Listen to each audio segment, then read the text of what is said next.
Welcome to Cinematic Music Production Tips. This video is about applying EQ to reverb. This is a technique that can be useful in a number of situations. For example, cutting low frequencies can help reduce muddiness, while cutting high frequencies can tame aggressive and unpleasant reverb, most often created by strong percussive transients. While these are two of the most common uses, you could also use EQ to attenuate other problematic resonant frequencies, or even as a creative tool to shape the overall sound of the reverb. Before we start with examples, it's important to note that this technique relies on using your reverbs as sends on separate buses, leaving the original dry signal from our instruments unaffected. Only the part of the signal that's sent to the reverb bus goes through the EQ. Most reverb plugins have some sort of built-in EQ filters. Using these is very convenient and might well be all you need, but in most cases built-in filters offer limited frequency bands and have fewer choices for EQ slope or shape, so they don't provide as much control as using a separate EQ plugin. The most common approach is to EQ the signal before reverb, which avoids sending unnecessary material to the reverb and cluttering the signal. For example, here we have some low strings, first without any EQ applied.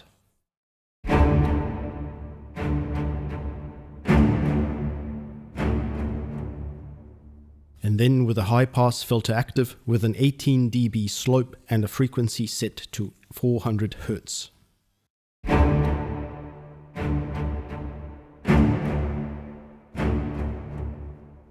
You can hear that low and low-mid frequencies are cut from the reverb, resulting in a less blurred sound. Use your ears to find the frequency for the filter. Mostly you'll get good results between 100 Hz and 600 Hz, depending on the material and the instrument. But do be aware that cutting too much will result in a weaker sounding reverb. Next, here's a snare drum sound without any EQ before hitting the reverb.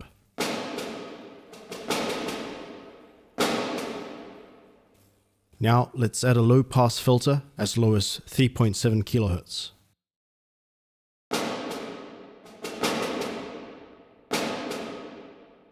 We're still getting the width and the depth from the reverb, but with fewer harsh high-frequency sounds bouncing around. Percussion instruments often benefit from the lowest frequency filters here, while other material might work well with cuts applied anywhere in the 3 kHz to the 10 kHz range. Again, use your ears to find where most of the offending resonances appear and cut accordingly. And for a third example, here's a high strings chord, with both a high-pass filter and a low-pass filter already applied.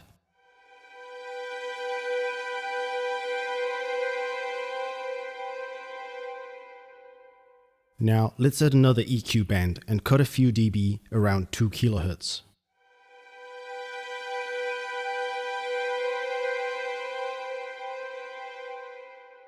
Many sampled strings tend to have build-ups around this frequency, so avoiding adding too much of those by cutting some from the reverb return might be a good idea. There are also endless creative options when EQing your reverb. You could, for example, add an EQ after your reverb and boost the high frequencies for a more brilliant, sparkling sound. But there are also lots of other kinds of processing you could apply to your reverb, like adding a bit of saturation. I'll cover that technique and others in upcoming videos. That's all for this time. Thank you for watching.